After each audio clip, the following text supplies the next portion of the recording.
Kaixo, Beñat Oiartzabal naiz, IFPS Don Boscoko irakaslea eta MIG makina bat nora erregulatzen den eta funtzionatzen den erakutsiko dizuet.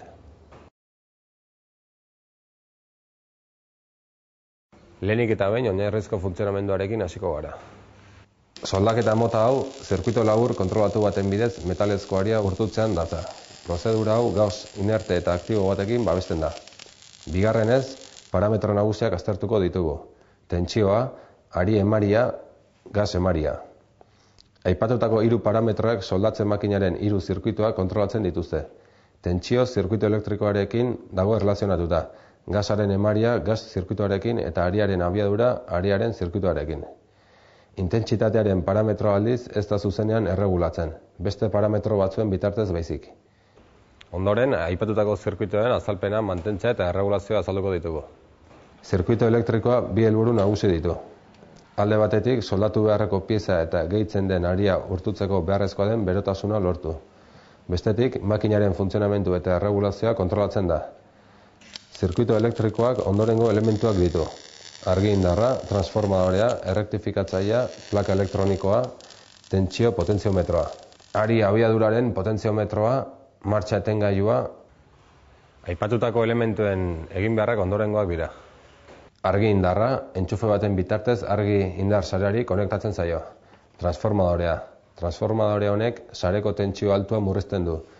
0 voltiotatik 80 voltiotaraino egokitzen du. Honekin istripuak egiten dira lan egoera arruntean. Errektifikatzailea. Korronte alternatik korronte zuzenera pasatzen du. Normalean pintza negatiboa izango da eta aria positiboa. Plaka elektronikoa.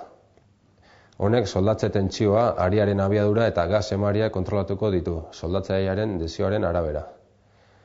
Tentsio potentziometroa. Soldaketa voltaia erregulatzeko zeregina dauka. Berau, aginte taulan dago kokatuta. Ariaren potentziometroa. Ariaren abiadura erregulatzea da bere zeregina eta aginte panelean dago kokatuta. Martxa etengailua. Soldaketa hasi edo eteteko zeregina dauka eta soldatze pistolan dago kokatuta. Jada ezaguna ditugu makinaren zirkuito ezberdinak eta parametroak. Orain soldadura egoki bat egiteko parametroak ondo erregulatu behar dira. Lehenengo 4 parametro nagusien erregulazioa honako hau da. Voltaia. Voltaia soldatu beharreko xaflaren lodiaren araberakoa da. MIG soldadurarentzat orientazio datuak.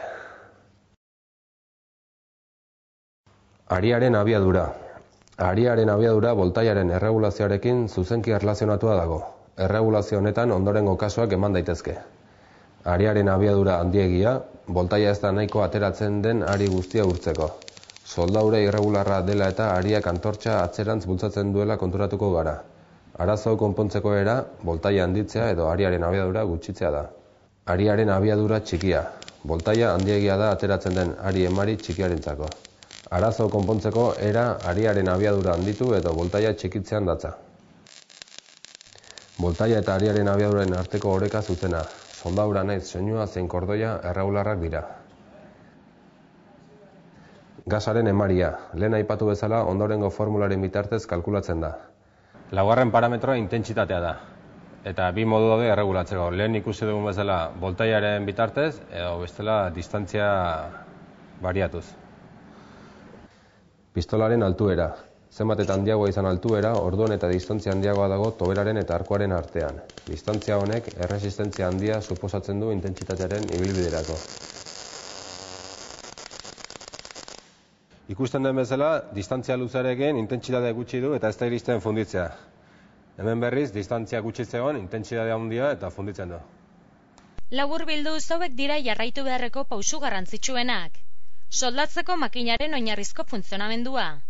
Makinaren parametro nagusiak, tentsioa, zirkuito elektrikoarekin erlazionatuta. Gasaren emaria, gas zirkuitoarekin erlazionatuta. Ariaren abiadura, ariaren zirkuitoarekin erlazionatuta. Intentsitatea. Makinaren parametro nagusien erregulaketa. Voltaia, soldatu beharreko xaflaren lodieraren araberakoa. Ariaren abiadura, voltaiaren erregulazioarekin zuzenki erlazionatuta. Abiadura handiegia, voltaia ez da nahikoa. Abiadura txikia, voltaia handiegia. Voltaia eta ariaren arteko oreka zuzena. Gasaren emaria. Gazaren emaria litroak minutuko berdin, ariaren diametroa biderramar. Intentsitatea, voltaiaren bitartezko erregulazioa. Ahalik eta distantzia gehiago, intentsitate eta fusio gutxiago.